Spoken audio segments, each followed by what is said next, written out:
कि CAA और NRC के खिलाफ जो एहतजाज है वो पूरे मुल्क में बढ़ता चला जा रहा है। आज की अगर ख़ास तौर से बात करें तो आज लखनऊ से जो है वो काफ़ी बड़ी खबर आई, तशद्दुद की खबर आई। और ये भी आपको बता दें कि हज़रतगंज, ठाकुरगंज यहाँ पर भी लोग जमा हो रहे हैं। सतखंडा जो पुलिस स्टेशन है वहाँ से भी लगातार इस तरह की खबरें आ रही हैं कि वहाँ की पुलिस चौकी जो है उसको भी नुकसान पहुँचाया गया है। और हमारे साथ अनीस जो है वो हैदराबाद से लगातार हमें अपडेट दे रहे हैं। अनीस, एक बार फिर आपके पास आना चाहेंगे और आपसे जानना चाहेंगे, जिस तरह से लगातार हम देख रहे हैं कि पीपल्स प्लाजा पर लोगों का जो हुजूम है वो बढ़ता चला जा रहा है और अभी भी वहां पर जो एहतजाज है वो शदीद होता जा रहा है। इस वक्त की तस्वीर क्या कुछ कह रही हैं? जी देखिए ना, जैसा कि मैंने कहा कि जो तलबा तंजीमें हैं, ख़ासतौर पर Tata institute of social science, उन लोगों ने ये इस एहतजाज को लीड किया है, उन तलबा ने। और उसके अलावा जो दूसरे ह्यूमन राइट एक्टिविस्ट हैं और दानिश्वर तबका है वो यहाँ पर आया हुआ है। ख़ासतौर पर मैं यहाँ पर मेरे साथ एक एजुकेशनिस्ट हैं, वो अभी थोड़ी देर पहले हमारा जो सवाल है वो पूछ रहे थे, वो उसके बारे में पूछ रहे थे। सवाल ये है कि क्या बग़ैर समझे ये जो लोग हैं वो एहतजाज कर रहे हैं, जो पॉपुलर परसेप्शन है कि एक तबके के ख़िलाफ़ है, उसी को लेकर एहतजाज किया जा रहा है, या बाकायदा लोग इसका मुताला कर रहे हैं, एक्ट का, इसके बारे में जान रहे हैं और फिर एहतजाज के लिए आ रहे हैं? आप क्या समझते हैं? देखिए, एक बड़ा तबका है जिसको पूरी तरीके से मालूमात नहीं है यकीनन, और हर बात में, हर चीज़ में इस तरह से ही होता है। जब कोई पॉलिटिकल पार्टी अपना मैनिफेस्टो निकालती है तो लोग वो मैनिफेस्टो पूरा पढ़कर वोट नहीं डालते, सिर्फ उनको पॉलिटिकल पार्टी की आइडियोलॉजी से जो है इंटरेस्ट होता है। तो इस तरह से जो लोग यकीन रखते हैं कि ऑलरेडी ये गवर्नमेंट जो है क्रेडिबिलिटी अपनी लॉस्ट कर चुकी है, कितने भी इश्तिहारात वो अखबारात में अगर शाया करें तो जो है अपनी क्रेडिबिलिटी वापस नहीं पा सकते। इनका जो बेसिक एजेंडा था, जिस बेसिस के ऊपर लोगों ने हुकूमत बनाई है, वो क्लियर कट है। इंटरनेशनली जो है क्लेम्ड इनकी आइडियोलॉजी जो है मानी जाती, सब जानते हैं कि ये एंटी माइनॉरिटी हैं और जो है ये लोग हिंदू राष्ट्र बनाना चाहते हैं और कॉन्स्टिट्यूशन की इनके पास कोई वैल्यू नहीं। ये पार्लियामेंट में ठहरकर झूठ बोलते हैं जहां 370 सेक्शन के मामले में। तो ये पार्टी की जो है आइडियोलॉजी कोई नहीं है, क्रेडिबिलिटी लॉस्ट है, तो इनके इश्तिहारात से कोई फर्क नहीं पड़ता। और लोग जो आए हैं, मासूम लोग भी हैं इसके अंदर, लोग जानते हैं कि जो है ये गवर्नमेंट अगर कुछ कर रही है तो वो नेगेटिव ही है, तो इसलिए जो लोग आए हैं। हो सकता है कुछ लोगों को मालूम ना हो, और कुछ जो प्रो गवर्नमेंट न्यूज़ चैनल्स हैं वो लोग ऐसे ही बिल्कुल गलिएबल इनोसेंट लोगों को पकड़ते हैं और सवाल पूछ रहे हैं। अब जब वो लोग नहीं बता पा रहे हैं तो ये समझ रहे हैं कि जो है पूरी आवाम नहीं जानती। बिल्कुल ऐसा नहीं है, एक चीज़ यहाँ पर जो इश्तिहार की हम बात कर रहे हैं तो उसमें साफ साफ लिखा हुआ है कि अभी NRC लागू नहीं हुआ है, इसलिए खौफज़दा होने की ज़रूरत नहीं है। तो आप क्या समझते हैं? अभी तो CAA की बात चल रही थी, लोग NRC पे क्यों प्रोटेस्ट कर रहे हैं? देखिए, तैयार होना बहुत ज़रूरी है। इस तरह से एक एक चीज़ पर अगर हम हाथ छोड़ना शुरू कर दें तो ये हुकूमत जो है पूरे हिंदुस्तान को बेचकर ही छोड़ेगी। ये सिर्फ इशू NRC और CAB का नहीं, ये प्रोटेस्ट जो है गवर्नमेंट के पॉलिसीज़ के खिलाफ भी है। हमें डाइवर्ट भी नहीं होना चाहिए। इकोनॉमिक पॉलिसीज़ पे आप देखिए, गवर्नमेंट जो है हिंदुस्तान को बेच दे रही है। प्रॉफिट मेकिंग BPCL कंपनी को बेच रही है, shipping corporation of India, Concor corporation, तमाम कॉर्पोरेशंस को गवर्नमेंट बेचती जा रही है। लोगों को जो है इस बात का एहसास नहीं है। अब ये एक पॉपुलर जो है एजेंडा है हिंदुस्तान में, या फिर आप देखिए पूरे वर्ल्ड लेवल पर भी मजहब एक जो है हिसास मौजू है, रिलीजन जो है हिसास मौजू है, इसलिए काफी सारे लोग बहुत ज्यादा आसानी से निकल कर आ गए हैं यहाँ पर तो जो है बेसिक सिटीजनशिप राइट्स के ऊपर जो है लोगों के अटैक हो रहा है। अगर हम अब नहीं आवाज उठाएंगे तो बाद में जो है पूरा हो जाने के बाद जो उठाना कोई समझ नहीं रखता। जी, बहुत शुक्रिया। यहाँ पर एक और नौजवान आए हुए हैं। सर बताएं, ये कहा जा रहा है कि ये एक पॉपुलर परसेप्शन बन गया है कि ये किसी के खिलाफ है, वरना जो है ये जो CAA है वो इसमें कोई ऐसी ख़ास बात नहीं कि रोडों पर आए। आप क्या समझते हैं, आप यहाँ क्यों आए हैं? इसमें ख़ास बात है या नहीं है, वो हर एक का अपना अपना परसेप्शन है। परसेप्शन की बात करते हैं तो मेरा सिर्फ एक सवाल है, मोदी गवर्नमेंट भी बहुत सारी परसेप्शंस को बना के ही सत्ता में आई है। बड़े बड़े बहुत वादे करे थे जिन पे अब कभी ये बात नहीं कर रही है। और संविधान का प्रियम्बल जो हमारे संविधान को ये बात कहता है कि धर्म के अलावा सब धर्मों के लोगों को एक ही जैसे, एक ही आंख से देखेगा, एक साथ एक जैसे मौके मिलेंगे। तो जब ये कानून बनाया गया था तो इसमें एक धर्म को अलग क्यों कर दिया गया? बाकी चीज़ों के बारे में हो सकता है कि जितनी समझ ये लोग बात कर रहे चाहते हैं सबके पास उतनी ना हो। बेसिक दो तीन चीज़ें हम लोगों को समझ आती हैं। एक तो ये धर्म के खिलाफ है, एक धर्म को दूसरे धर्म से तोड़ना, अलग करना। मेरा सबसे बड़ा जो सवाल यही है कि जब ये बन रहा था तो लोगों को क्यों तोड़ा गया, समाज से अलग क्यों करा गया, एक धर्म को दूसरे से अलग क्यों कर दिया गया। हमारे समाज में, हमारे धर्म में इस तरह का पहले कभी नहीं होता था। और दूसरा मेरा सबसे बड़ा सवाल है, जो मुद्दे मेरे लिए मायने रखते थे, नौकरी, जीडीपी, उन सब पे ये बात क्यों नहीं हो रही है? क्यों ये सब हर बार जब भी कोई मुद्दे की बात आती है तो इनके पास एक अलग तरह से कम्युनल या किसी तरह का एक और एजेंडा छेड़ देते हैं, जिससे हमारे देश की मूल जो प्रॉब्लम, जो हमारी परेशानी है, उस पर कभी ये बातचीत नहीं करते हैं। बहुत शुक्रिया साहब। एक और साहब हैं, वो कुछ कहना चाहते हैं, बताएं आप यहाँ पर क्यों आए? अभी जो होम मिनिस्ट्री का भी एक डिक्लेरेशन आया है, नोटिफिकेशन आया है, वो बताते हैं कि CAB and CAA and NRC different है बोल के, सेपरेटली इसको देखना है बोल के। अभी जो एनआरसी जो होगा, जो इसको अपना पूर्व पीढ़िया का जो प्रूफ नहीं दे पाएंगे, इसको आप कैसे लोगे? अब तो सीए का थ्रू ही लोगे ना।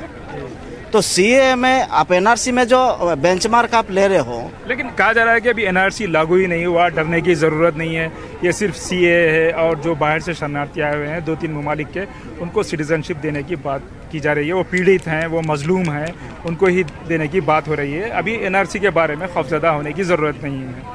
हम दो चीज़ को देखते हैं। पहला तो एनआरसी नहीं आया है, बट अमित शाह बोलते हैं कि एनआरसी वो लाएगा, हर जगह में लगाएगा, ये तो बोल रहा है। दूसरा बात, सीए में भी अब 3 कंट्रीज को ये रिलीजन को चुनना क्यों है? वो डिस्क्रिमिनेटरी क्यों है? वही बात है, बड़ी बात। आपका दूसरा, हमारा आप बहुत तरह का भी परसिक्यूशंस है वहाँ पे। वो इसको क्या होगा? आपको लगाना था तो हर परसिक्यूशन को इंक्लूड करने में क्या दिक्कत था? अब हर कंट्री को इंक्लूड करने में क्या दिक्कत था? ये हमको पूछना है। सिलेक्टिवली आप क्यों जा रहे हो? 3 कंट्रीज को जा रहे हो, 6 रिलीजियंस को जा रहे हो, रिलीजियस परसिक्यूशन को जा रहे हो, ये क्यों जा रहे हो?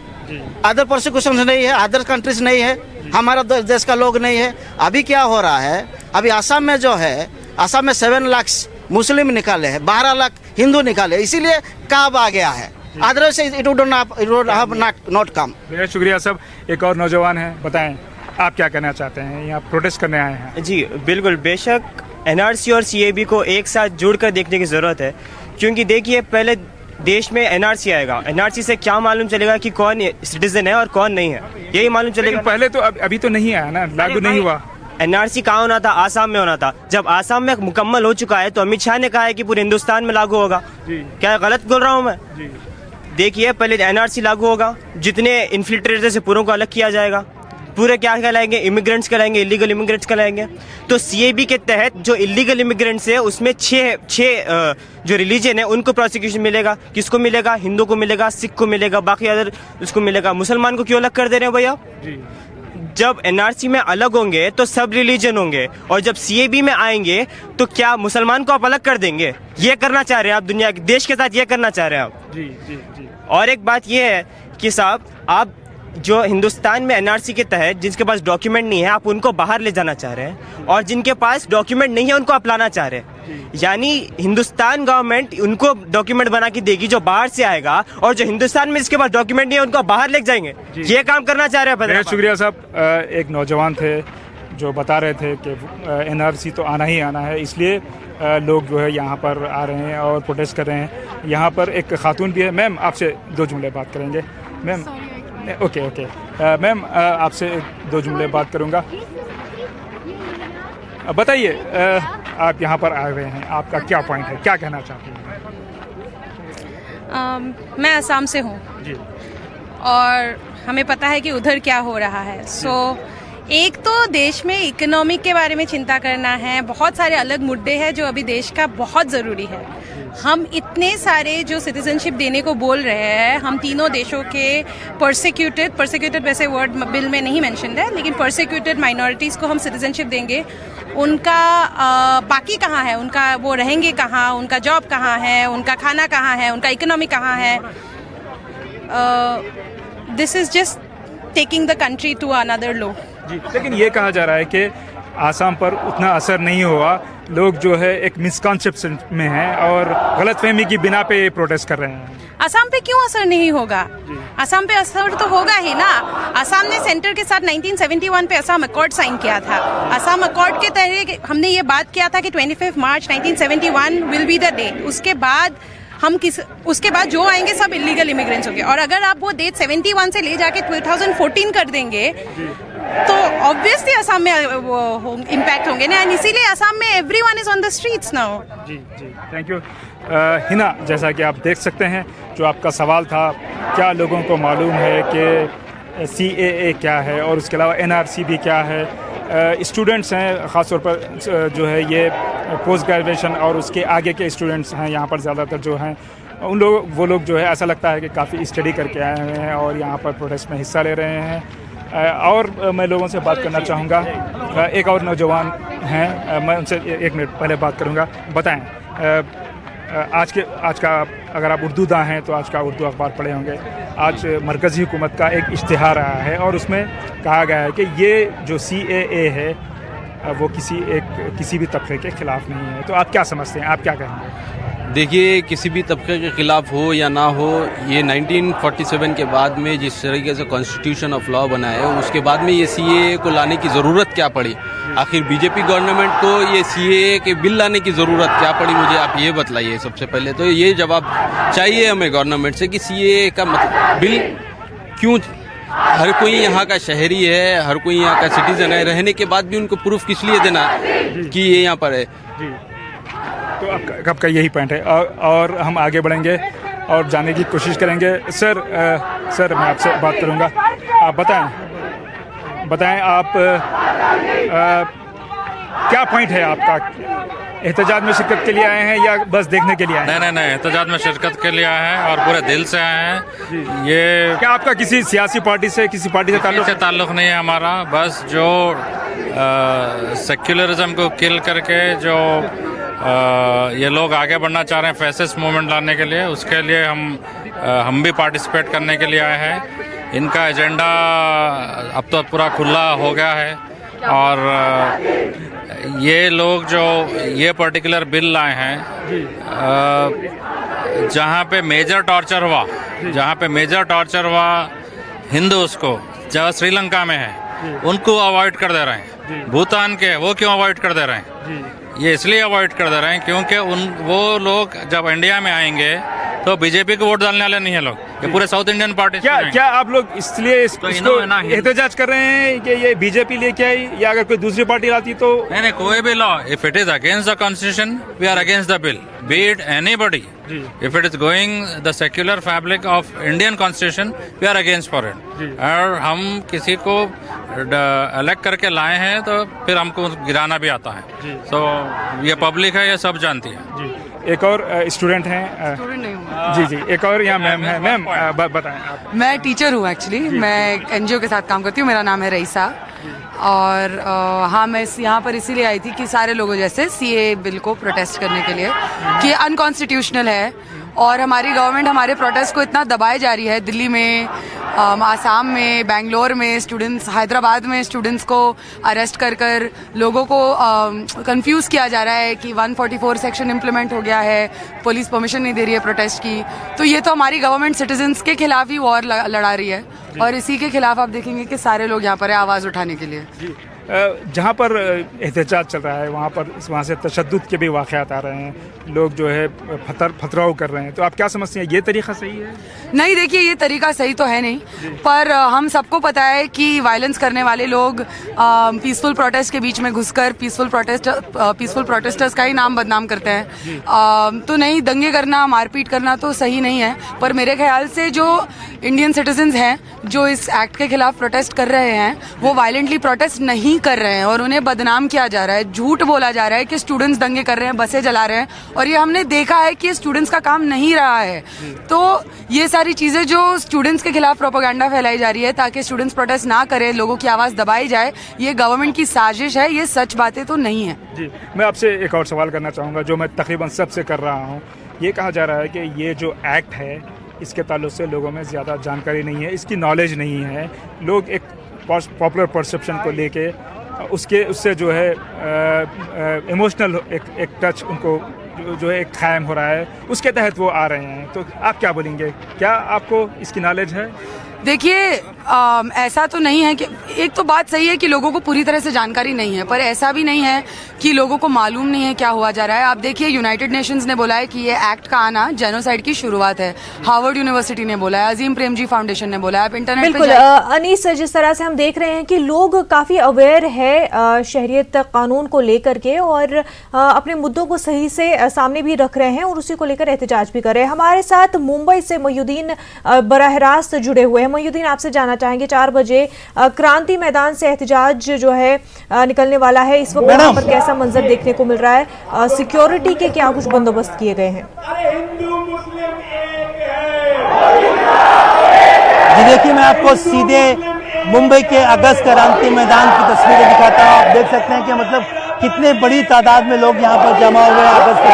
अगस्त क्रांति मैदान जो है बहुत ही तारीखी मैदान है और ये वही मैदान है जहाँ से 1942 में महात्मा गांधी ने जो है वो भारत छोड़ो के तहरीक का नारा दिया था।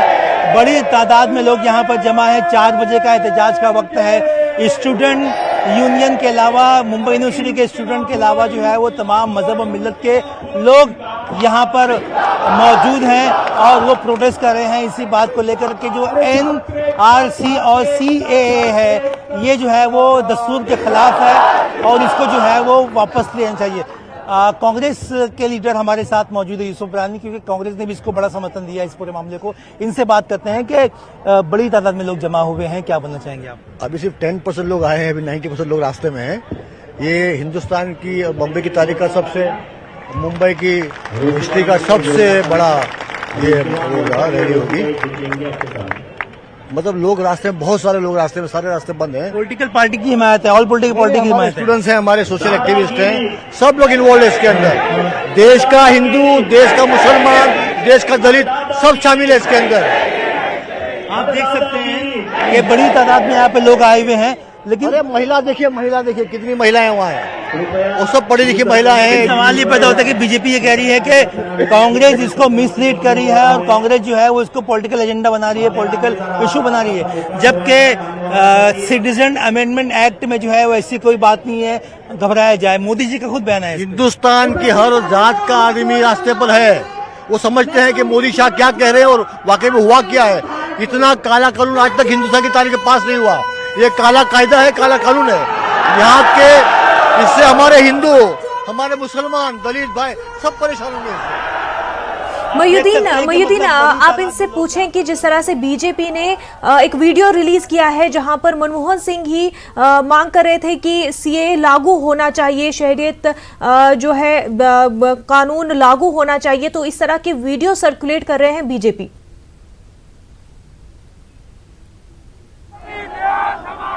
जी बिल्कुल, मैं आपको बोल रहे हैं मैडम, मेरी माँ भी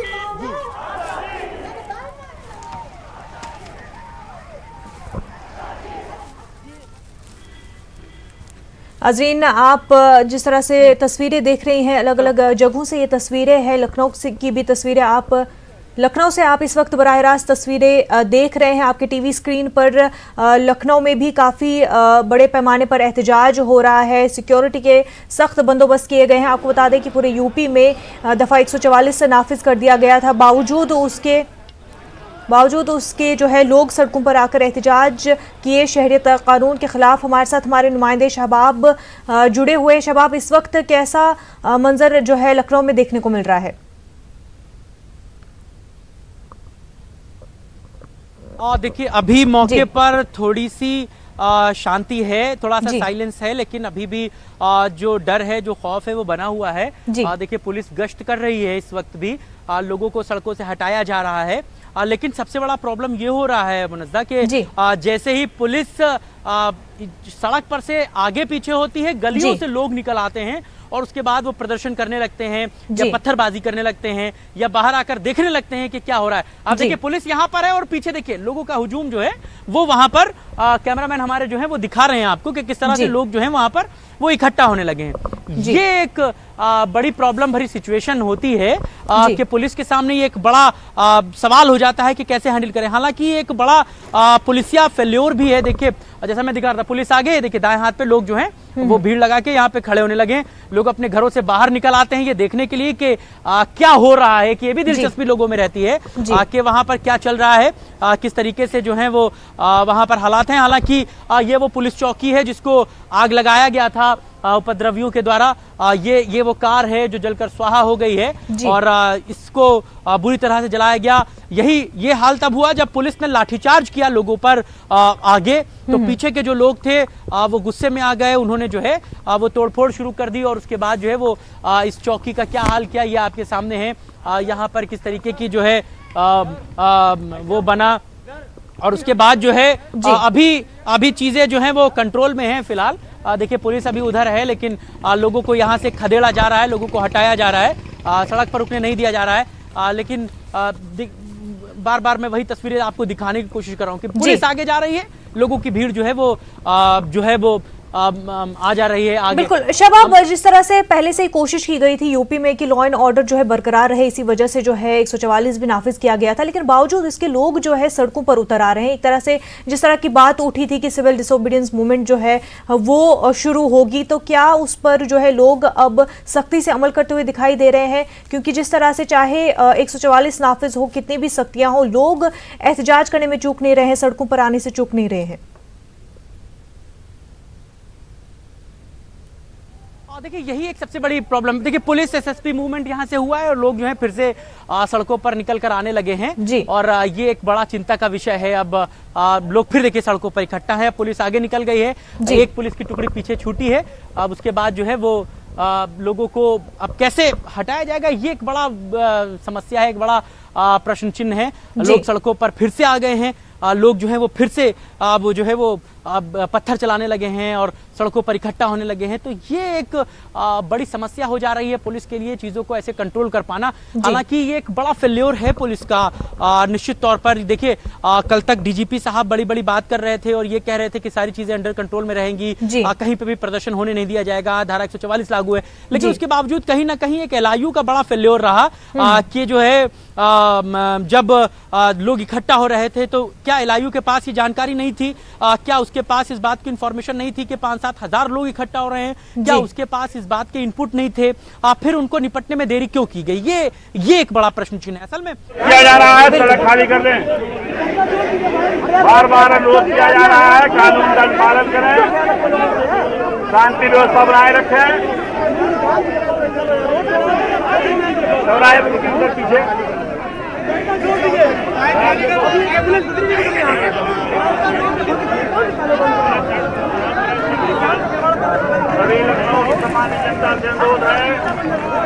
नाज़रीन, आप अपने टीवी स्क्रीन पर जो ये तस्वीरें देख रहे हैं, ये लखनऊ के हजरतगंज से ये तस्वीरें हैं। लोग जमा हुए हैं और पुलिस की अपील है कि किसी तरह से कोई वायलेंस ना हो और कंट्रोल में रखा जा सके हुजूम को, क्योंकि लोग जो है शरीयत कानून को लेकर के काफ़ी ज़्यादा गुस्से में हैं, काफ़ी ज़्यादा मायूस है और उसी के ख़िलाफ़ एहतजाज करते हुए सड़कों पर उतर रहे हैं। तो हजरतगंज लखनऊ की तस्वीरें आप देख रहे हैं, जहाँ पर लोग सड़कों पर जमा हुए हैं और वहाँ पर सिक्योरिटी भी है और उनके लोगों से यही अपील है कि किसी तरह का कोई वायलेंस ना हो और पुरअमन तरीके से लोग रहें। और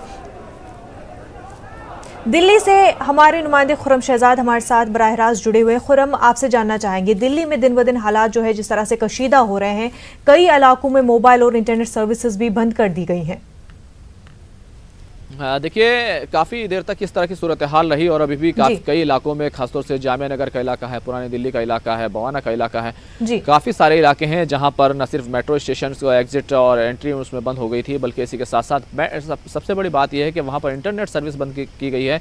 कॉलिंग करने में भी लोगों को दिक्कत आ रही थी। लाल किले से जो हम सब लोग के नाम से एक प्रोटेस्ट होना था, वहाँ पर दफ़ा 144 सुबह से लगा दी गई। अभी वहाँ पर पूरी तरह से खाली करा लिया गया है वो इलाका और वहाँ पर सभी लोगों को डिटेन कर लिया गया। जो भी प्रोटेस्ट करने वाले पहुंचे वहाँ पर 4 तरह की लेन बनाई गई थी, बैरिकेड लगाए गए थे अलग अलग जगहों पर। वहाँ पर जो दुकान वाले थे या इलाके के लोग थे सिर्फ उनको ही जाने की इजाज़त थी। उसके बाद वहाँ पर जो भी दुकान वाले थे दुकान के शाहरा के पास में थे उन सबको भी खदेड़ दिया गया। लेकिन उसके बाद से दिल्ली में अगर देखें तो जंतर मंतर पर प्रदर्शनकारी एहतजाज करने वाले लोग बहुत बड़ी तादाद में इकट्ठा हैं, सैकड़ों की तादाद में इकट्ठा है। वहाँ पर एहतजाज हो रहा है। लेफ्ट के लीडर हैं, लेफ्ट की तरफ से कॉल दी गई थी खासतौर से कम्युनिस्ट पार्टी ऑफ इंडिया की तरफ से कि वो मंडी हाउस से मार्च करेंगे, वहाँ से एहतजाज करेंगे। वहाँ पर लोगों को डिटेन कर लिया गया था, लेकिन बाद में जब उनको छोड़ा गया तो वो सब के सब लोग, चाहे सीताराम येचुरी हो, बृंदा करात हो, चाहे डी राजा हो, ये सारे के सारे लोग जंतर मंतर एहतजाज में पहुँच गए हैं और वहाँ पर बहुत बड़े पैमाने पर लोग इकट्ठा हैं। कहा जाए तो 2000 के आसपास वहाँ पर जो प्रदर्शनकारी हैं वो वहाँ पर इकट्ठा है। नारेबाजी हो रही है, भीड़ भी लगातार बढ़ती जा रही है। कोई मोबाइल से बनाया है ऋषभ भाई? मोबाइल से बनाया ना, बैटरी नहीं है। खुरम, आपसे हजरतगंज की तस्वीरें जो आप देख रहे हैं, काफ़ी ज़्यादा इस वक्त जो है हालात कशीदा होते हुए नज़र आ रहे हैं। हजरतगंज लखनऊ में लोग सड़कों पर उतर आए हैं, एहतजाज कर रहे हैं। हालात जो है हजरतगंज में काफ़ी ज़्यादा कशीदा होते हुए दिख रहे हैं। शहरियत कानून के ख़िलाफ़ लोग जो है एहतजाज कर रहे हैं। काफ़ी तादाद में सिक्योरिटी भी तैनात है, लेकिन लोगों का हुजूम जो है वो कंट्रोल में आता हुआ नज़र नहीं आ रहा है, जिसके चलते हालात जो है और भी कशीदा होते हुए दिखाई दे रहे हैं, जो कि फिर आगे चल के वायलेंट भी हो जाते हैं। शबाब, आपसे जानना चाहेंगे, जिस तरह की तस्वीरें हजरतगंज से देखने को मिल रही है, हालात काफ़ी कशीदा हो रहे हैं। हालांकि सिक्योरिटी फोर्सेस जो है काफ़ी कंट्रोल करने की कोशिश कर रहे हैं, लेकिन उनके कंट्रोल में सिचुएशन होती हुई दिखाई नहीं दे रही है।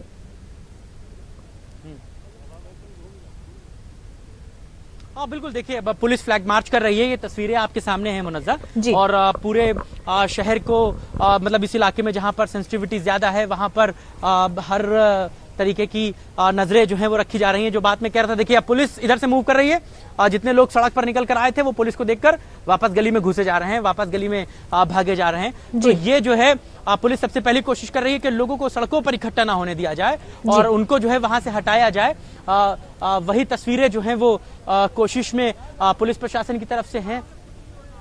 अब देखिए पुलिस से बहस हो रही है, लोगों को पुलिस समझा रही है कि अंदर चले जाओ। लोग कह रहे हैं कि जो है हमसे कुछ नहीं होना है, हम लोग ये वो नहीं। तो ये निश्चित तौर पर आज जो है जब ये पूरा मामला शुरू हुआ वो 1:30-2 बजे के आसपास, 1:45-2 बजे के आसपास धीरे धीरे जो भीड़ बढ़ी मुनज़्ज़ा, वो जो है पहले जो मर्द थे वो इस प्रदर्शन में शामिल थे, इस अपोज में शामिल थे, इस एहतजाज में शामिल थे। लेकिन धीरे धीरे जो है वो करीबन 250-500 महिलाएं भी जो है उस पूरे कार्यक्रम में जो थी वो शामिल हो गई। और उसके बाद जो है वो फिर वो प्रदर्शन जो था वो उग्र हो गया और फिर पुलिस को जो है वो लाठीचार्ज करना पड़ा, जिसके बाद लोगों का गुस्सा जो था वो सड़कों पर उतरा और उन्होंने, जैसा कि आपने देखा, पुलिस चौकी पे आग लगा दी, कार जला दी। लोग देखिए सड़क पर खड़े हैं, पुलिस इनको यहाँ से हटाने के लिए कह रही है, लेकिन लोग जो है वो तैयार नहीं हो रहे। अब देखिए यहाँ से लोगों को खदेड़ा जा रहा है, पुलिस उनको हटा रही है, तो वो लोग वहाँ से जो है अभी पीछे हो रहे हैं, यहाँ से इनको हटाया गया है। अब यही सबसे बड़ी पुलिस के सामने प्रॉब्लम आ रही कि इतनी ज्यादा गलियां हैं कि पुलिस अगर एक तरफ से लोगों को हटा रही है तो लोग दूसरी गली से बाहर से निकल कर आ जा रहे हैं। ये एक बड़ा चिंता का सबब है। हालांकि पुलिस पूरी मुस्तैद है, हर तरीके से कोशिश यही की जा रही है कि लॉ एंड ऑर्डर जो है वो ना बिगड़ने दिया जाए और हर तरीके से जो है वो लोगों को यहाँ से हटाया जाए, क्योंकि स्थितियाँ बहुत तनावपूर्ण रहती हैं। कहीं से भी कोई भी पत्थर चला देता है तो फिर स्थिति जो है वो संभाल पाना थोड़ा मुश्किल हो जाता है। ये देखिए कि लोगों ने किस कदर अपने गुस्से का इजहार किया है, पूरे जो डिवाइडर थे उन सबको तोड़ दिया है। ये उस वक्त की है जब लोगों पर एक तरफ लाठीचार्ज हो रहा था तो दूसरी तरफ लोग जो है वो अपना गुस्सा इजहार कर रहे थे। और ये देखिए पत्थर सड़क पर बिछा हुआ है, इतना पत्थरबाजी हुई है, इतना ईटा है, इतना जो है वो ये सब चला है कि वहां पर स्थितियां जो थी वो बहुत नियंत्रित कर पाना भी जो था वो बड़ा मुश्किल था। हालांकि अभी जो है वो चीजें अंडर कंट्रोल हैं, चीजें जो है वो अभी अंडर कंट्रोल है मुनज़्ज़ा, और पुलिस की कोशिश यही है। एसएसपी भी अभी मूव करके गए हैं यहाँ से, हमने उनसे बात की तो उन्होंने कहा कि चीजें नियंत्रित हैं, लेकिन कहीं ना कहीं फेल्योर जरूर है LIU का कि धीरे धीरे कैसे जब इतने लोग इकट्ठा हो रहे थे क्यों नहीं अपने ऊपर के पुलिस अफसरानों को जानकारियां दी जा रही थी कि इस तरीके से लोग यहाँ पर इकट्ठा हो रहे हैं। और सबसे बड़ी बात मुनज़्ज़ा ये है कि जो ये प्रदर्शन हो रहा था, जो ये एहतजाज हो रहा था, इसमें कोई भी पॉलिटिकल पार्टी के लोग शामिल नहीं थे। तो ये आम शहरी थे, आम रहाइश के लोग थे जो यहाँ पर इकट्ठा हो रहे थे। तो जब इतनी बड़ी तादाद लोगों की इकट्ठा हो रही थी तो फिर आपके पास इंफॉर्मेशन क्यों नहीं थी? क्यों नहीं आपने वक्त रहते चीजों को हैंडल किया? क्यों नहीं चीजों पर वक्त रहते नियंत्रण करने की कोशिश की गई? ये एक बड़ी चिंता का विषय रहा और उसका नतीजा ये था कि जब हालात बेकाबू हो गए, जब पुलिस ने लाठीचार्ज किया तो लोगों का गुस्सा और ज्यादा उग्र हो गया और उन्होंने जो है विरोध में कई गाड़ियों को आग लगा दी और कई तरीके से जो है वो अपना जो है जो अपोज है, अपना जो गुस्सा है वो जाहिर किया। बिल्कुल बिल्कुल शबाब। और जिस तरह से लगातार सरकार ये कह रही है कि इसमें जो है किसी को भी डरने की ज़रूरत नहीं है, तो क्या वजह है कि लोगों में इतना ज़्यादा डर खौफ है? और साथ ही साथ लगातार बीजेपी ये कह रही है कि कांग्रेस तो खुद ये चाहती थी, अपने टाइम पे कांग्रेस खुद इसकी मांग कर रही थी, तो अब लोगों को भड़काने का काम क्यों हो रहा है?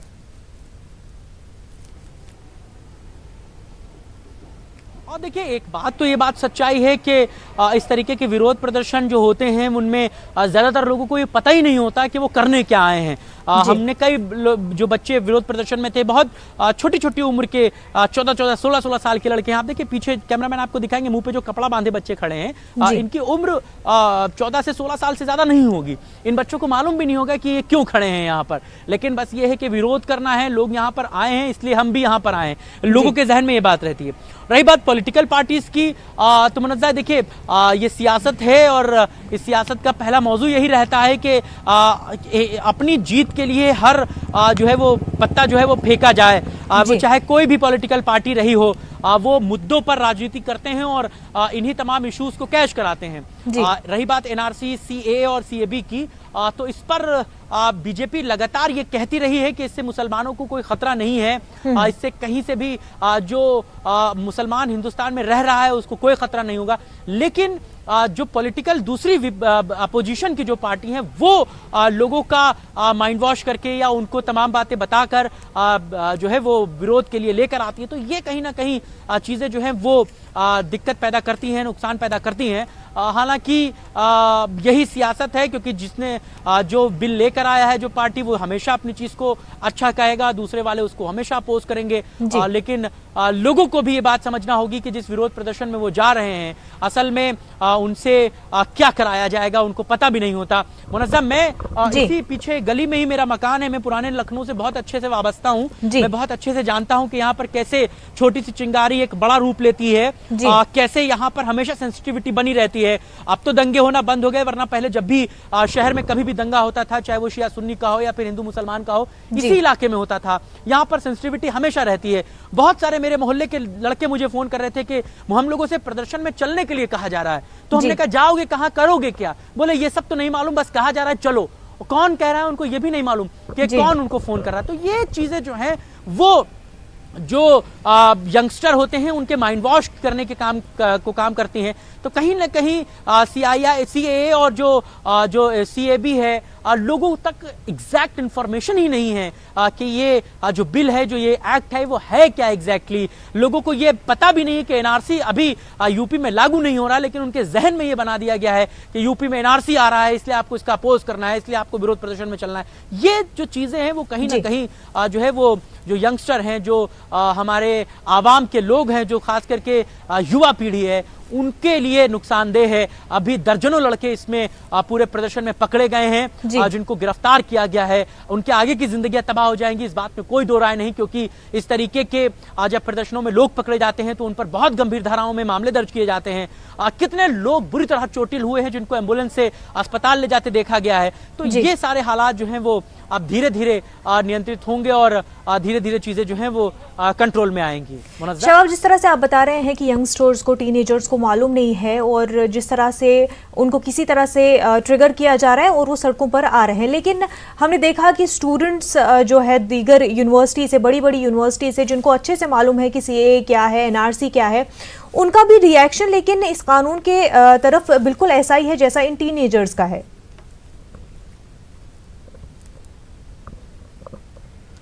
बिल्कुल, देखिए भाई, जामिया में हो रहा है तो वहां पर कोई कम पढ़ा लिखा तो होगा नहीं, एएमयू में हो रहा है तो कोई कम पढ़े लिखे लोग तो होंगे नहीं, नदवे में हो रहा है तो भले ही वो हिंदी अंग्रेजी तालीम से दूर हो लेकिन पढ़े लिखे तो वो भी हैं, आलिम फाजिल कामिल तो वो भी हैं, उनके पास भी तमाम मुद्दों पर बात करने की जहनियत है। तो इस बात में कोई दो राय नहीं कि जो चीजें हैं वो जो समझदार है वो अपने लहजे में काम कर रहा है, जो नासमझ है वो अपने लहजे से काम कर रहा है। लेकिन ये एनआरसी और सीएए और सीएबी का जो एक कह सकते हैं कि एक जो छाप है वो लोगों के जहन पर बहुत अलग अलग तरीके से है। पॉलिटिकल पार्टीज भी इसको कैश कराने में पीछे नहीं है। मायावती कल राष्ट्रपति से मिली थी, प्रियंका गांधी इंडिया गेट पर आकर प्रदर्शन कर रही हैं स्टूडेंट्स के लिए, अखिलेश यादव सड़क पर हैं। तो ये सारी चीजें जो हैं वो कहीं ना कहीं पॉलिटिकल पार्टीज के लिए एक माहौल बनाती हैं, लिहाजा वो जो है इन तमाम इश्यूज पर जो है वो आगे आते हैं और प्रदर्शन करते हैं। लेकिन इतने प्रदर्शन के बाद भी सेंट्रल गवर्नमेंट इस पर क्या फैसला लेती है ये एक बड़ा देखने वाली बात होगी, क्योंकि सुप्रीम कोर्ट ने भी इस मामले में फौरी तौर पर राहत देने से इनकार कर दिया है। सुप्रीम कोर्ट ने भी इस बात को कहा है कि अभी सीए जो है वो लागू रहेगा और उस पर हम आगे फैसला लेंगे। तो ये सारी बातें जो हैं वो बड़ी पेचीदा हैं, बहुत संजीदा हैं कि क्या इन प्रदर्शनों का सेंट्रल गवर्नमेंट पर कोई जो है वो दबाव बन पाता है, उस पर कोई फैसला हो पाता है, क्या सरकार इस पर बैकफुट पर आती है, ये सारी चीजें भी जहन में हैं। लेकिन अभी इस पर बहुत जल्दबाजी होगी कुछ कह पाना। अभी इंतजार कीजिए और देखिए कि आग अभी देश में और प्रदेश में कहां कहां फैलती है। बिल्कुल शबाब, और जिस तरह से ओपोजिशन पार्टियां सामने आ रही हैं वो भी एहतजाज कर रही हैं सीएए को लेकर के, तो क्या ये सच में वाकई मुसलमानों के लिए हमदर्दी है या फिर सियासत ही खेली जा रही है?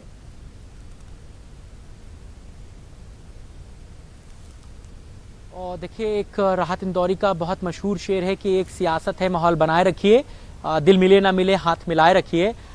तो ये वही वाली सियासत है। हर पॉलिटिकल पार्टीज को पता है कि इसका अंजाम क्या होगा। कल हमारे ही न्यूज 18 के एक चौपाल कार्यक्रम में अभिषेक मनु सिंघवी ने इस बात को कहा कि जो है इससे मुसलमान जो हिंदुस्तान में रह रहा है उसको कोई नुकसान नहीं होगा। बीजेपी ने इसका इशू बना दिया है कि कांग्रेस अपने एजेंडे पर वापस आ गई है, उसको पता है कि एग्जैक्टली क्या हो रहा है, लेकिन वो सिर्फ सियासत कर रही है। दूसरी जो पॉलिटिकल पार्टीज हैं उन्होंने कहीं ना कहीं इस मुद्दे पर सिर्फ राजनीति की है।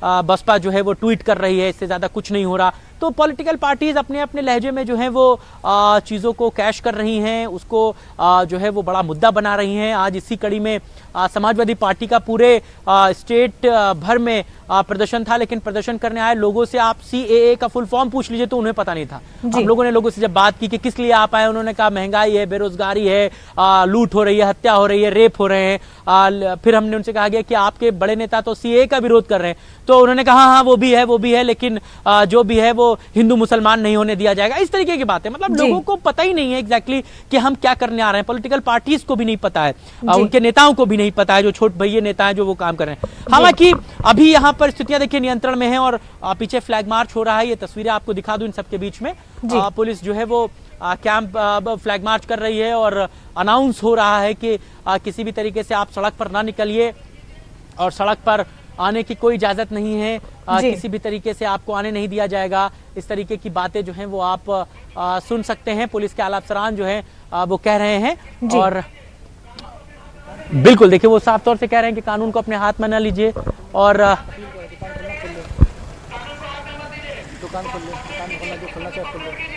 देखिए स्थितियों को नियंत्रण करने के लिए पुलिस इस बात को कह रही है कि जो दुकान खोलना चाहे वो अपनी दुकान खोल सकता है, किसी भी तरीके की किसी को डरने की जरूरत नहीं है। और जो इलाके के एसपी हैं, आप कप्तान साहब हैं और वो मूव कर रहे हैं, यहाँ से फ्लैग मार्च कर रहे हैं। वो देखिए आगे भी लोग फ्लैग मार्च कर रहे हैं, गलियों में भी जा रहे हैं और लोगों को हटने के लिए कहा जा रहा है। पुलिस के जो सभी अफसरान हैं वो लगातार मूवमेंट कर रहे हैं। अब स्थितियों को नियंत्रित करने की जो है वो गुंजाइश हर संभव कोशिश की जा रही है। मनज्जा, बिल्कुल शबाब, जिस तरह से एक तस्वीर जो सामने आ रही है कि सिर्फ मुसलमानों को ही दिक्कत है सीएए से, ये जो एक तस्वीर उभर कर सामने आ रही है, लेकिन अगर सिर्फ मुसलमानों को ही दिक्कत है सीएए से, अगर उन्हें ही सिर्फ गुस्सा है, तो आसाम में, मेघालय में, इन जनरल नॉर्थ ईस्ट में, वेस्ट बंगाल में गैर मुस्लिम क्यों एहतजाज कर रहे हैं? तो क्या ये वाकई सिर्फ मुसलमानों के लिए परेशानी है या दीगर ट्राइबल और इंडिजिनस जो लोग हैं, जो ट्राइबल्स हैं, उनके लिए भी परेशानी है? और देखिए दोनों तरफ मसला जो है मुनज़्ज़ा वो डिफर है। नॉर्थ ईस्ट में जो बवाल है वो एनआरसी को लेकर के है, बाकी के इलाकों में जो है वो सीएए को लेकर के है। दोनों में माइनर डिफरेंस है, वो लगातार हम अपने दर्शकों को बता भी रहे हैं और जो लगातार न्यूज चैनल से जुड़े हुए लोग हैं वो इस बात को समझ रहे हैं। और यही वजह है कि जो नॉर्थ ईस्ट में बवाल हो रहा है, जो असम में हो रहा है, जो तमाम उन पूर्वोत्तर राज्यों में हो रहा है, वहां पर गैर मुस्लिम भी साथ में है। जो सीएए का विरोध है वो अपने इधर के इलाकों में है, हिंदी भाषी बेल्ट में ज्यादा हो रहा है, जहां पर खासकर मुसलमान इस पर जो है वो फ्रंट फुट पर है। और इसकी शुरुआत भी पार्लियामेंट से हुई, जब असदुद्दीन ओवैसी ने जो ये बिल था उसको फाड़ा था और उन्होंने इस बात का खुलकर विरोध किया था पार्लियामेंट के भीतर कि हम ऐसे बिल को नहीं मानते, हम ऐसे बिल का बिल्कुल भी उसको एक्सेप्ट नहीं करेंगे। उसके बाद सबसे पहली पॉलिटिकल पार्टी जो थी वो एमआईएम ही थी, जिसने इस पूरे मुद्दे पर देश भर में जो है प्रदर्शन किया था। हैदराबाद हो, लखनऊ हो, लखनऊ में तो एक बड़ा जो है वो विरोध प्रदर्शन हुआ था घंटा घर पर, यहाँ पर 2-4 दिन पहले, जिसमें एमआईएम के तमाम नेताओं को गिरफ्तार भी किया गया बाद में। तो सीधे तौर पर पॉलिटिकल पार्टीज अपने अपने एजेंडे पर काम कर रहे हैं, वो अपने अपने एजेंडे पर जो है वो देखभाल रहे हैं, लेकिन लोगों को थोड़ी सी समझ का जो है वो परिचय देना होगा, उनको ये समझना होगा कि जो चीजें आप सड़कों पर उतर रहे हैं इसके पीछे आपको मकसद पता होना चाहिए। हालांकि एक ये भी बात है कि अगर आप अपने हक के लिए, आपने अपने हुकूक के लिए सड़कों पर नहीं आएंगे तो फिर आप कैसे अपनी बात कहेंगे। लोगों के जहन में ये बात बैठ जाती है, जो नेता होते हैं वो इस बात को उनके जहन में काबिज कर देते हैं। तो धीरे धीरे अभी माहौल है, अब देखिए चीजें कैसे खत्म होती हैं, बंद होती हैं। पहले दिल्ली में बवाल था, फिर दिल्ली से आसपास के सटे इलाकों में बवाल पहुंचा, एमयू तक पहुंचा, आज इसकी चिंगारी लखनऊ तक पहुंची है। अब ये चिंगारी यहीं पर खत्म हो जाए तो सारी चीजें बेहतर कही जाए, लेकिन अगर ये यहाँ से दूसरी तरफ जाएगी तो फिर यकीनन ये जो है वो बहुत बड़ा सबब है और सेंट्रल गवर्नमेंट को इस पर बहुत ज्यादा सोचने की दरकार है। मुनज़्ज़ा? बिल्कुल शहबाब, जिस तरह से 10 रियासतों में आज जो है प्रदर्शन हो रहे हैं, एहतजाज हो रहे हैं, ऐसे में सुप्रीम कोर्ट ने जो है अभी इस मामले को लेकर मरकज़ को नोटिस ज़रूर भेजा है और इसकी आईनी हैसियत जानने के लिए नोटिस भेजा गया है। 22 जनवरी इसकी समाअत होगी, लेकिन तब तक क्या लगता है जिस तरह से हालात कशीदा हो रहे हैं, किस जानिब ये पूरा माहौल बनता हुआ दिखाई दे रहा है? और देखिए बहुत मुश्किल है कि चीज़ें जो है वो नियंत्रित हो जाएं, क्योंकि मुसलमानों की एक बड़ी आबादी है और जब एक तरफ से एक माहौल बनता है तो दूसरी तरफ उसका एक मैसेज जाता है। जैसे जो दिल्ली में हुआ, जामिया में हुआ, उसके बाद किसी से कहा नहीं गया नदवे में कि आइए और प्रदर्शन करिए, या इंटीग्रल यूनिवर्सिटी में या मुस्लिम से जो जुड़े हुए तमाम जो संस्थाएं हैं, जो कॉलेजेस हैं, उनसे किसी से कहा नहीं गया कि आओ प्रदर्शन करो। लोग खुद ब खुद इस बात पे आए और उन्होंने जो है वो अपोज शुरू किया। कुछ यही हालात जो है वो दूसरे इलाकों में बन रहे हैं। तो अब लखनऊ में आज जो हुआ है या दूसरे इलाकों में जो हुआ है, अब आगे ना बढ़े, इस बात की सबसे बेहतरी कोशिश यही है, मैसेज तो कन्वे यही है कि चीज़ों को समझें लोग और चीज़ों को समझ से आगे बढ़ाएं। लेकिन विरोध प्रदर्शन है, इसकी चिंगारी बहुत तेज़ी से फैलती है, लोग जो है वो जज्बातों से जुड़ जाते हैं। मुनज़्ज़ा, होता ये है कि जब एक तरफ प्रदर्शन होता है तो दूसरे लोग उसको समझते हैं कि भाई देखो उधर प्रदर्शन हो रहा है तो हमारे यहाँ क्यों नहीं हो रहा है। जो लखनऊ में आज हुआ उसके पीछे की वजह यही थी। लखनऊ में अभी तक कोई बहुत बड़ा इस तरीके का एहतजाज नहीं हुआ था। हमने बड़े उलमाओं से भी इस बाबत बात की कि आप लोग सिर्फ टीवी पर आने की बात करते हैं, जब शिया वक्फ बोर्ड के चेयरमैन को हटाना होता है तो तमाम धर्मगुरु जो हैं वो इकट्ठा हो जाते हैं और उसके खिलाफ मुर्दाबाजी करने लगते हैं। लेकिन जब बड़े मौजू आते हैं, जब मुसलमानों के हक और हुकूक की बात आती है तो आप लोग क्यों नहीं आगे आते हैं? तो वो अपनी अपनी बातें सुनाने लगते हैं। कोई कहता है कि हम शरीयत के दायरे में रहकर बात करते हैं, इन तमाम चीज़ों पर हमारा हक नहीं बनता कहने का, इस तरीके की बातें उलेमा कहते हैं। कोई उलेमा ये कहता है कि हम कानूनी मामलों के जानकार जो हैं उनसे मसले में राब्ता कर रहे हैं, हम आगे बताएंगे कि क्या होगा। तो ये एक बहुत जो है वो ख़राब वाक़या हो जाते हैं और जब ऐसे हालात पनप जाते हैं तो फिर जो भीड़ होती है वो सारी चीज़ों को अपने हाथ में ले लेती है। असल में जो इनकी रहनुमाई करना होता है वो सबसे इंपॉर्टेंट रोल होता है। अगर इसी में कोई बड़ा रहनुमा होता इन लोगों के साथ तो शायद इस तरीके की चीज़ें ना बनती। ये गैर रहनुमाई भीड़ होती है जो किधरों भी मुड़ जाती है और कुछ भी कर गुजरती है। कुछ यही हालात आज बने लखनऊ में, जिसके बाद इस तरीके की चीज़ें हुई। मुनज़्ज़ा? बिल्कुल शहबाब, बिल्कुल जिस तरह से आपने कहा कि हालात ज़्यादा कशीदा होते जा रहे हैं, कई लोगों को मालूम भी नहीं है क्यों सड़कों पर उतर रहे हैं, लेकिन जिनको मालूम भी है वो भी काफ़ी ज़्यादा गुस्से में और एहतजाज कर रहे हैं। शहबाब, बेहद शुक्रिया आपका। नाज़रीन, बिहार में भी सियासी और समाजी तंजीमों का एहतजाज जारी है। मुस्लिम नौजवानों से हमारे नुमाइंदे ने बात की और उनकी तशवीश जानने की कोशिश की। कानून और एनआरसी के खिलाफ पटना में लोग एहतजाज कर रहे हैं। लोगों का गुस्सा पटना के सड़कों पर दिखाई दे रहा है। बिहार के अलग अलग इलाकों में भी एहतजाज लोग कर रहे हैं। लोगों को गुस्सा है शहरियत कानून को लेकर, सीएए को लेकर, एनआरसी को लेकर। कई सारे लोग हैं, हम जानते हैं। हमारे साथ कांग्रेस पार्टी के एमएलए शकील अहमद खान भी हैं। आपसे जानना चाहेंगे शकील साहब, आज एहतजाज कर रहे हैं आप लोग, लेफ्ट का बंद है, बिहार बंद है, एहतजाज कर रहे हैं, क्या है मुद्दा? मुद्दा तो आपको भी मालूम है, हिंदुस्तान को मालूम है, दुनिया को मालूम है, और ये उनको ये मालूम है कि तकलीफ़ों का बाज़ार गर्म है और तकलीफ़ और परेशानी में डालने वाले सिर्फ दो लोग हैं, भारतीय जनता पार्टी के अध्यक्ष जो वज़ीर दाखिला भी हैं और हमारे प्रधानमंत्री जी। दोनों ने एक तो तकलीफ़ें दी, जीएसटी ला करके बेरोज़गारी के सवाल पे तकलीफ़ें दी और नोटबंदी के, फिर तीसरी तकलीफ भी ले आए आइन के सवाल पे, वो 14 आर्टिकल 14 का वायलेशन है। मतलब ये काला कानून अमित शाह को और नरेंद्र मोदी को वापस लेना ही होगा।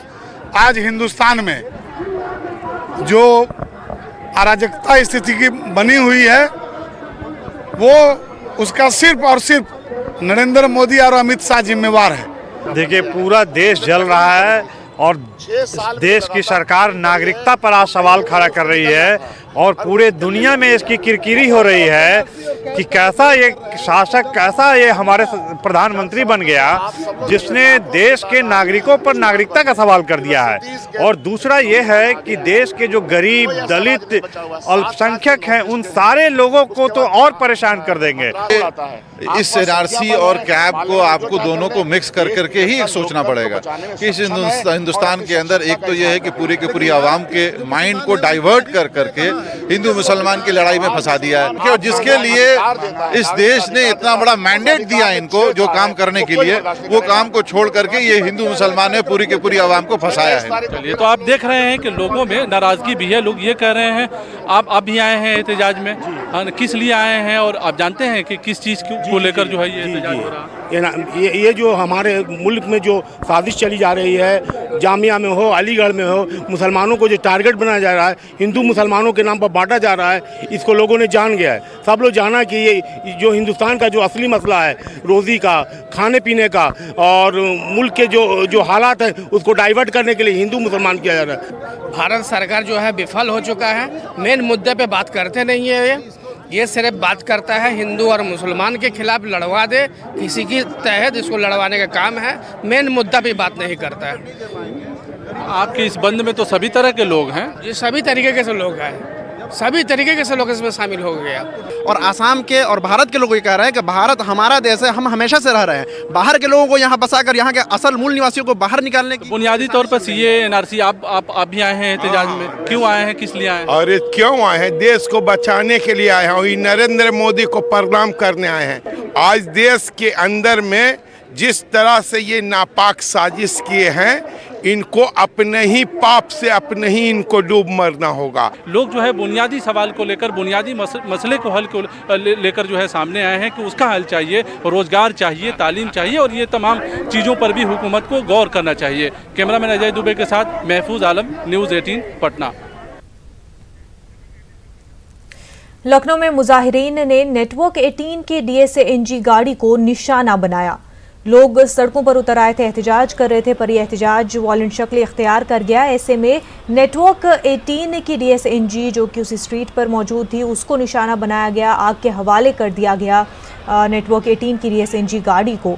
आपको बता दें कि लोग जो है शहरियत तरमीमी कानून के ख़िलाफ़ एहतजाज कर रहे थे, सड़कों पर उतर आ रहे थे। ऐसे में हजूम जो है काफ़ी वायलेंट हो गई और जिसके चलते नेटवर्क 18 की DSA-NG गाड़ी को भी निशाना बनाया गया, DSA-NG गाड़ी को आग के हवाले कर दिया गया और इस तरह से जो है वायलेंट शक्ल काफ़ी इख्तियार कर गया। ये जो एहतजाज कर रहे थे लोग सड़कों पर उतर आ रहे थे, पत्थरबाजी हो रही थी, सिक्योरिटी काफ़ी बड़ी तादाद में थी, लेकिन बावजूद उसके सिक्योरिटी फोर्सेस जो है वो इस हुजूम को कंट्रोल करने में पूरी तरह से कामयाब नहीं हो पाई, जिसके चलते नेटवर्क 18 के DSNG गाड़ी को निशाना बनाया गया। आप तस्वीरों में साफ देख सकते हैं सिक्योरिटी की इतनी तादाद वहाँ पर है, पत्थरबाजी भी हो रही है, लेकिन उसके बावजूद जो है काबू में नहीं कर पाई भीड़ को, और इसी के चलते नेटवर्क 18 के DSNG गाड़ी को भी निशाना बनाया गया, आग के हवाले कर दिया गया DSNG गाड़ी को।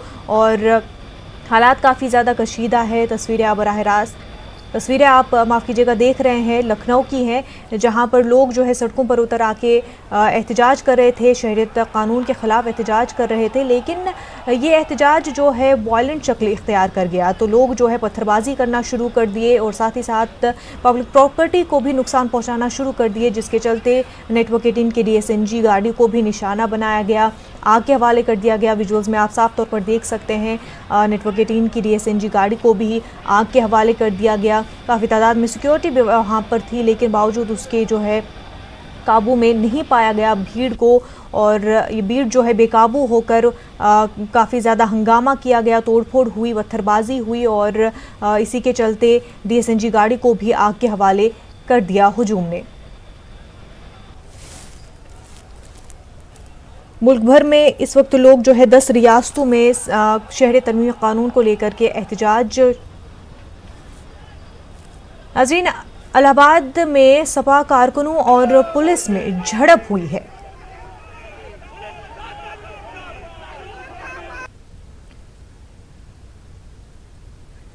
सपा के कारकुनान एहतजाज कर रहे थे और इसी दरमियान कारकुनान और पुलिस में झड़प हुई। इलाहाबाद की ये तस्वीरें हैं।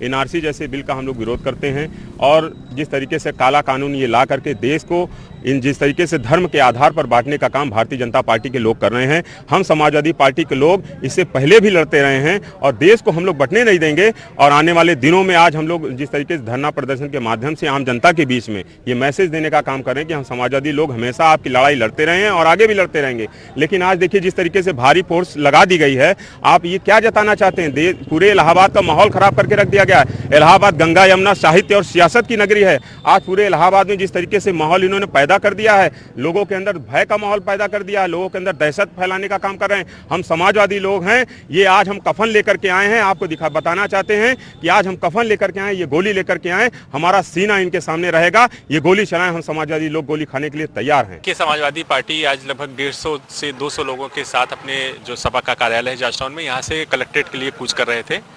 हम लोगों ने पहले से ही यहाँ बैरिकेडिंग कर रखी थी, पर्याप्त पुलिस बल था, इनको यहीं इसी स्थान पे डिटेन कर लिया गया है और इनकी गिरफ्तारी करके प्रिवेंटिव अरेस्ट करके इनको पुलिस लाइन्स ले जाया गया है।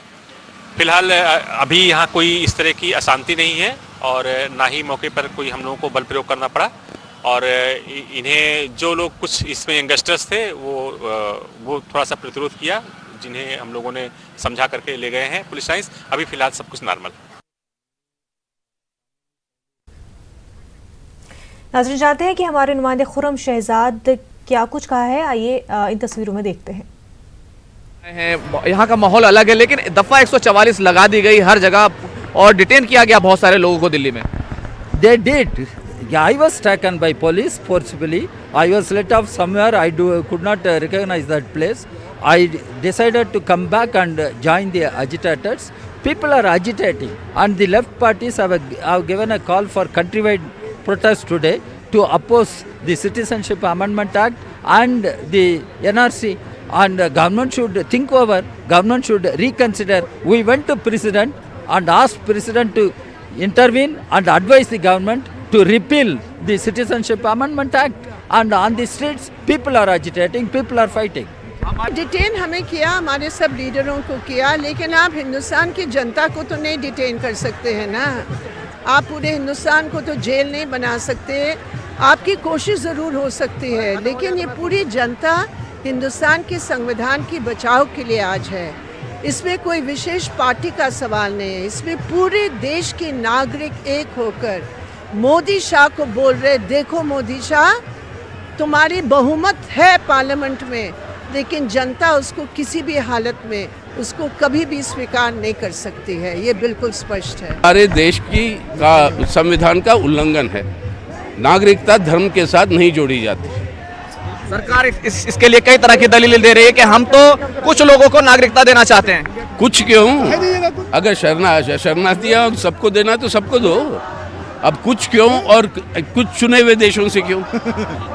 श्रीलंका से यहाँ पर आज कई लाखों से ज्यादा लोग शरणार्थी आज है भारत में, उनको क्यों नहीं दे रहे हो आप? नहीं, वो गलत कह रहे हैं। कोई किसी को भड़का नहीं रहा है, बल्कि ये एनआरसी का ये देश के युवा आपको लग रहे हैं कि भड़के हुए आए जो कानून बना है वो जो है राष्ट्र विरोधी है, और इससे पूरे देश में भारत की जो वसुधैव कुटुंबकम की भावना है, ये उसकी जो अंतरात्मा के खिलाफ है। हम लोग अभी पूरे देश भर में जो एनआरसी और सीए का नया काला कानून मोदी और शाह की जोड़ी लेकर आई है, हम उसके खिलाफ पिछले 15 तारीख के बाद से लगातार ही प्रोटेस्ट कर रहे हैं, और आज उसके लिए देश भर में लोग सड़कों पे उतरे हैं कि एनआरसी और सीए का जो ये तानाशाही कानून है वो हम नहीं सहेंगे।